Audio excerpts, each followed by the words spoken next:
Good evening, good morning, good afternoon, and welcome to the Urban Monk, broadcasting live and on catch up on the A1R radio network.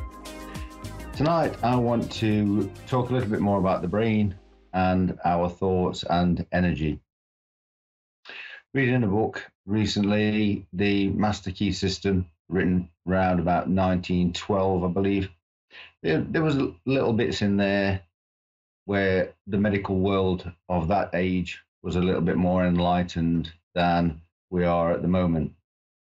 Talks a lot about the law of attraction and manifestation, and that's really where I'm coming from by being present, by using the brain, using the energy, using the universal law that we talked about last time to achieve what it is we actually want to achieve in life, whether that be wealth or happiness or health, whatever it might be. Unfortunately, at the moment, most people tend to manifest or create illness and anxiety and stress because of the way they think. And it is primarily the way they think, because science today has proven that thoughts are just energy. We can take a scan. Again, I was reading The Source, a book by Dr. Tara Swart.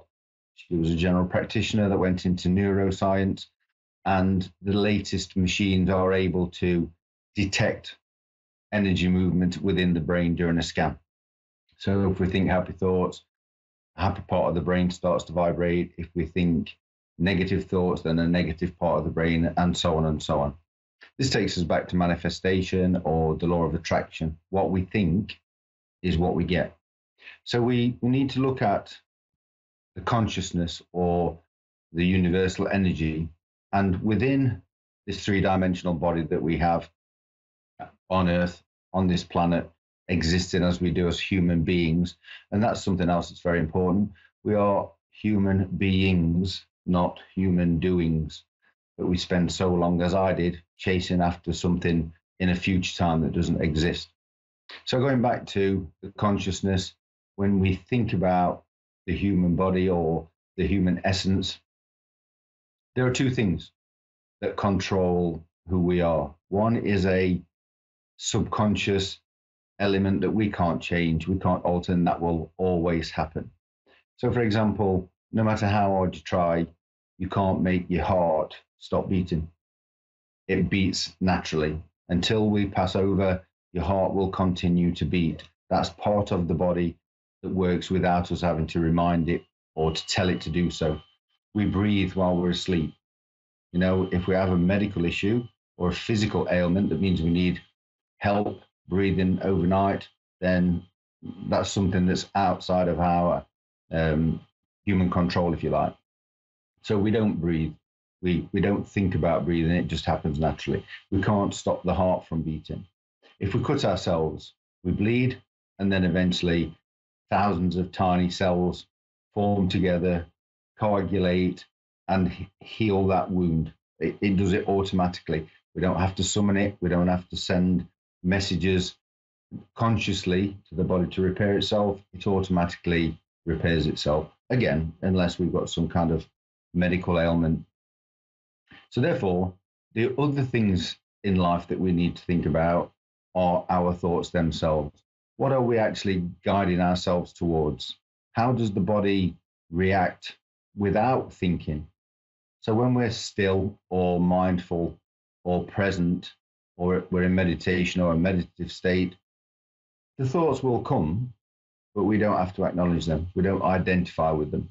I said to you before, you think about where have you lost your car keys, and before you know it, you're down at the local DIY shop buying paint because you need to decorate the kitchen, which is where the cupboard was where you thought your keys were. So the mind runs off on a track on its own. We need to still that mind. And at that point, we link into the universal consciousness, we link into what we actually really are, and the body will then vibrate at its normal energy level, its normal vibratory level, and health and happiness and peace and love and gratitude will automatically follow. When we start to think about something and we acknowledge that, that's where the issue starts. Again, I've said over many shows, we identify with the past, we identify with issues that we've had as human beings in the past, and we then turn that into a catastrophic future, or we dread that thing happening again in the future, or we hope it doesn't happen, therefore giving us a better time and a better future. So we're really existing in time that doesn't exist. But bringing it back to the present, it's really a case of being the watcher of those thoughts, or the thinker of those thoughts. Those thoughts are just energy. They're energy like every other thing that we've spoke about before.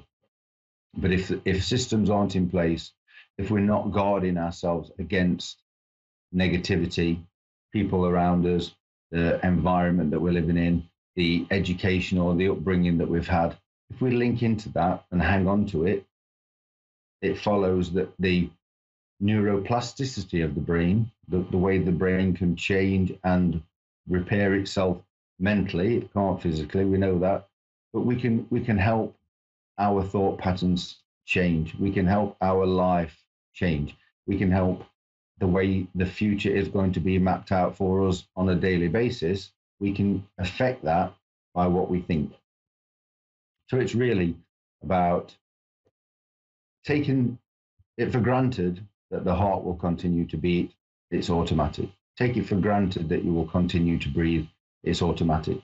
Take it for granted that if we cut ourselves, the blood will flow, it will then coagulate, the body will heal itself. Take that side of things for granted. That's a part of the human being that runs on autopilot and isn't affected by anything we say, think, or do.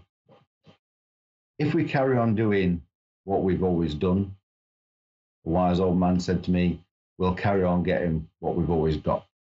So in order for things to improve health-wise, financially, thinking about abundance, thinking about love, living a life of gratitude, then we have to take positive steps to think that for ourselves, and don't allow, well, the Chinese call it a monkey mind. Don't let those monkeys come in and chitter chatter and steal away any of that positivity or those thoughts that you're having about a more successful, happy future.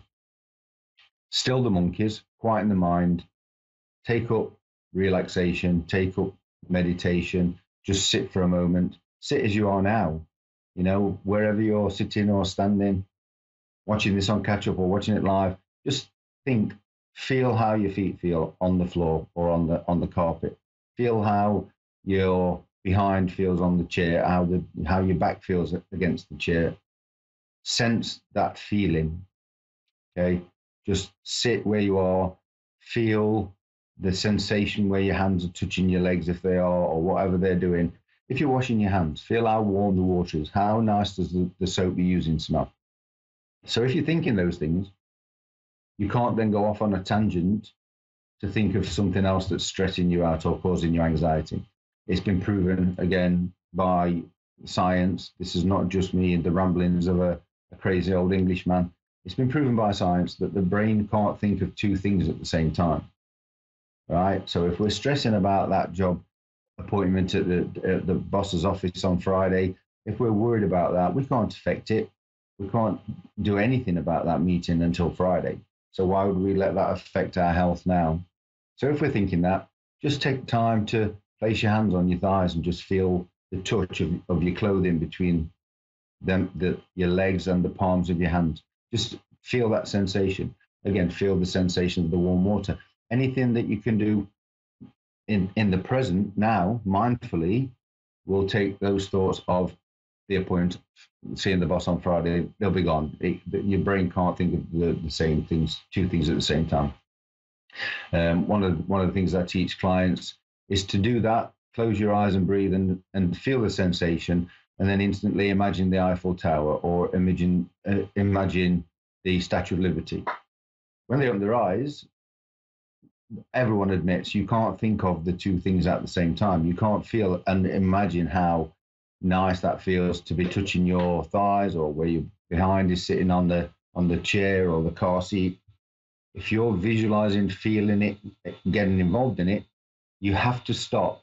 And as I said a couple of weeks ago, with the retuning of different frequencies, you would have to retune your brain to come back to thinking about the Eiffel Tower. So you're moving from one state of flux or one state of energy vibration to another. It can't happen at the same time. Dave, the producer, will tell you, you can't have a radio broadcasting over this radio at the same time because of the difference in frequencies. It's as simple as that. And that's really what I want you to think about for this next week until I see you again next time. Just take time to stop. And if you're starting to worry about things, catch yourself. Ask what it is you're actually worrying about. Acknowledge that you've had that thought and realize that it's just a form of energy. It's not you. It's not who you are. It's the egoic mind that needs survival. It needs to be acknowledged by yourself. It's the egoic brain that is trying to protect you. It's not inherently a bad thing. It's trying to prevent you from dying, but we don't need it anymore. And we allow it to control who we are to a point where it makes our lives miserable. It makes us unhappy. It makes things catastrophic in some cases. You know, we lose our jobs, we lose our house, we lose a relationship, all because we think and focus on negativity, on the wrong thing. The person that you're having the argument with, they might be having a bad day. They might be buying into their egoic brain. They might be allowing their egoic mind, their sense of need and self and I want. They're letting themselves be ruled by that without realizing the human inside is perfect. We're all perfect. We're all just part of consciousness. And I think I mentioned it before. Each human is like an individual raindrop. As it falls, it's a separate entity, but as it hits the puddle, it all joins as one piece of water. It just becomes consciousness. Individual droplets are individual people, but at the bottom, when the rain's fallen, we are just one consciousness together. So I'll leave that with you. Thanks for listening. Thanks for joining in. It's been great talking to you guys. Hit me up on Long Road to Richmond. And as I said, website's coming soon. Take care. Bye-bye.